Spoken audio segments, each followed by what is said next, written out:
ঈশ্বৰে যে আপোনাক প্ৰেম কৰে তাক আপুনি জানেনে? তেন্তে আহক আজি আমি জানো হওক যে ঈশ্বৰে আমাক কিমান প্ৰেম কৰিলে। সো ভিডিওটো আগবঢ়াৰ আগতে যদি আপুনি মোৰ চেনেলটোলৈ নতুন আহিছে তেন্তে please like, comment, share and subscribe কৰিব নাপাহৰিব। লগতে কাষতে থকা বেল আইকনটো ক্লিক কৰিব। তেন্তে আহক ভিডিওটো আৰম্ভ কৰোঁ। বন্ধুসকল, ঈশ্বৰে আমাক বহুত প্ৰেম কৰে। আমি যদি বাইবেল শাস্ত্ৰাংশত চাওঁ, যোহন 3:16 পদত স্পষ্টকৈ কৈছে যে ঈশ্বৰে আমাক ইমানেই প্ৰেম কৰিলে যে তেওঁৰ নিজৰ একমাত্ৰ পুত্ৰক আমাৰ কাৰণে বলিদান দিলে, যাতে আমি পাপৰ পৰা মুক্তি পাওঁ। আৰু সেই একেদৰে যিশয় 53:4 পদৰ পৰা যদি চাওঁ, তাতে লিখা আছে, মানুহবিলাকে যেতিয়া অপথে গৈ নিজ নিজ বাট লৈছিল আৰু সেই বাটেই যি অনন্ত সৰ্বনাশলৈ লৈ গৈছিল, আৰু সেই বাটেই হৈছে অনন্ত নৰক।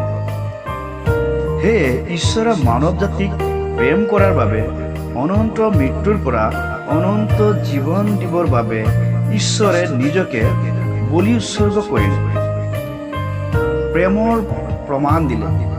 কিয়নো যি পাপৰ শাস্তি আমি মানৱ জাতিয়ে পাব লাগিছিল, সেই শাস্তি আৰু যাতনা তেওঁ নিজৰ ওপৰত ল'লে।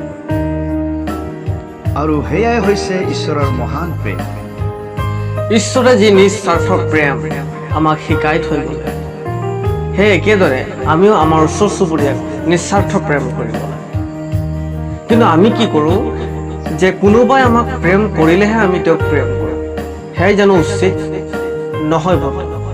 ঈশ্বৰৰ প্ৰেমটো তেনেকুৱা নহয়।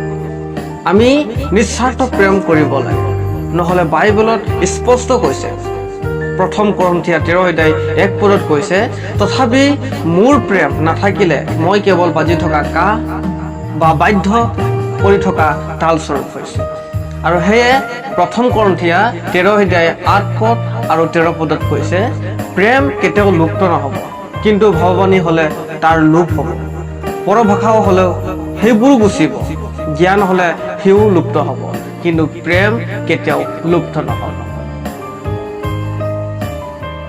আৰু 13 পদত যদি চাওঁ, তাত লিখা আছে যে মানুহৰ জীৱনত বিশ্বাস, আশা, প্ৰেম এই তিনিওটা থাকে, কিন্তু এই কেইটাৰ মাজত প্ৰেমেই শ্ৰেষ্ঠ, কিয়নো ঈশ্বৰেই প্ৰেম আৰু সেয়াই ঈশ্বৰৰ আজ্ঞা।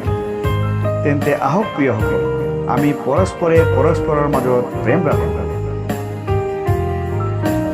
আশা কৰোঁ আপোনালোকে এই ভিডিঅ'টোৰ যোগেদি আপোনাৰ আৰু আপোনালোকৰ পৰিয়ালত ঈশ্বৰে প্ৰচুৰ পৰিমাণে প্ৰেম আৰু আশীৰ্বাদ কৰক। ধন্যবাদ। পুনৰ লগ পাম অন্য এটি ভিডিঅ'লৈ। তেতিয়ালৈ ভালে থাকক, কুশলে থাকক।